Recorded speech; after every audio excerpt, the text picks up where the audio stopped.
Assalamualaikum warahmatullahi wabarakatuh. Jadi, lembaga kepolisian yang mempunyai arsip, lembaga yang lain-lain juga selalu mempunyai arsip. Jadi pada dasarnya, kearsipan itu selalu terkait dengan lembaga-lembaga. Nah, ini misalnya lembaga pengadilan. Jadi pengadilan tentu saja dengan berbagai persoalan yang dihadapi, terutama persoalan hukum. Nah, tentu saja di situ ada sistem pengarsipan pengadilan, ya. Jadi dalam proses peradilan tentu saja ada arsip-arsipnya. Jadi memang pada dasarnya manusia tidak mungkin bisa melepaskan diri dari ketergantungan arsip. Jadi arsip itu merupakan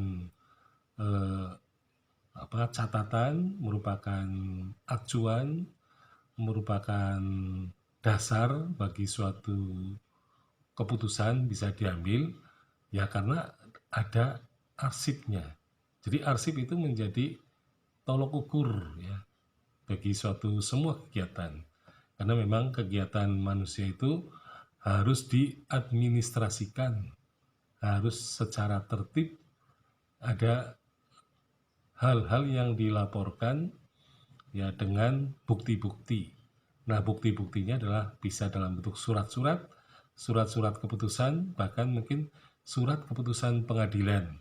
Nah, jadi pada zaman dulu surat keputusan pengadilan itu juga dikeluarkan, ya, karena pada zaman dulu itu dalam bentuk kerajaan, maka pengadilan zaman kerajaan adalah mengeluarkan surat keputusan pengadilan.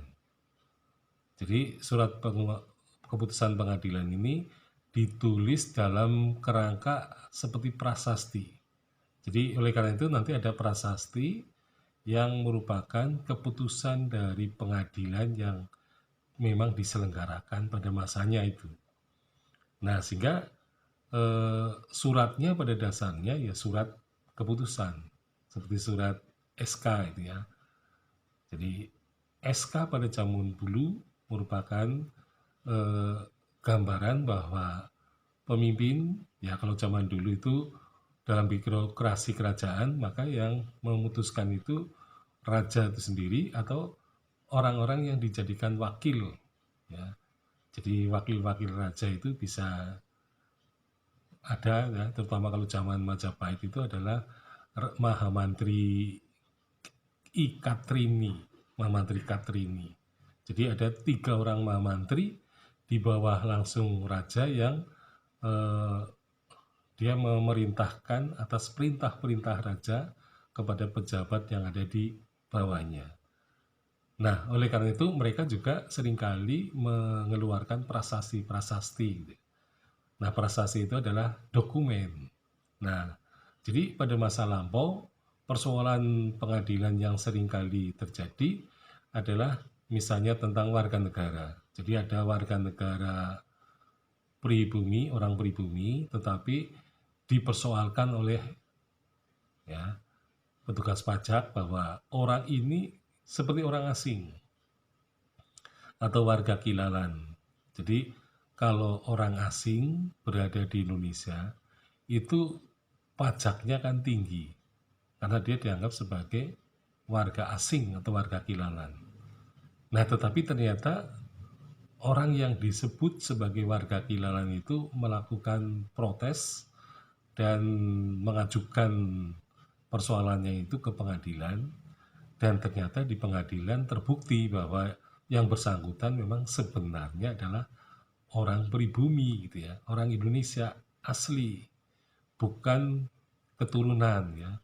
Jadi pada masa lampau ya memang karena bangsa Indonesia adalah bangsa yang campur aduk, ya, dari Austronesia dan Austro Austroasiatik, gitu ya. Maka memang ada kemiripan-kemiripan bangsa Indonesia dengan orang Taiwan, kemudian dengan orang Asia Tenggara seperti Vietnam, Thailand, gitu ya, bahkan mungkin orang Cina, gitu ya. Nah, sehingga seringkali orang Indonesia berwajah seperti orang bukan pribumi, gitu ya. Nah, tetapi itu sering terjadi seperti itu. Nah, sehingga ketika ia dituntut untuk membayar pajak yang tinggi karena dianggap sebagai warga kilalan atau warga asing, maka ia mengajukan kasusnya itu kepada kerajaan. Nah, ternyata setelah diproses melalui pengadilan, maka diputuskan bahwa orang itu adalah orang penduduk asli, jadi bukan seorang asing gitu ya. Nah, itulah salah satu contoh adanya surat keputusan pengadilan ya yang disebut dengan Jaya Patra yang dikeluarkan pada masa Hindu dan Buddha. Nah, itulah salah satu yang bisa dicontohkan. Sekian, Assalamualaikum warahmatullahi wabarakatuh.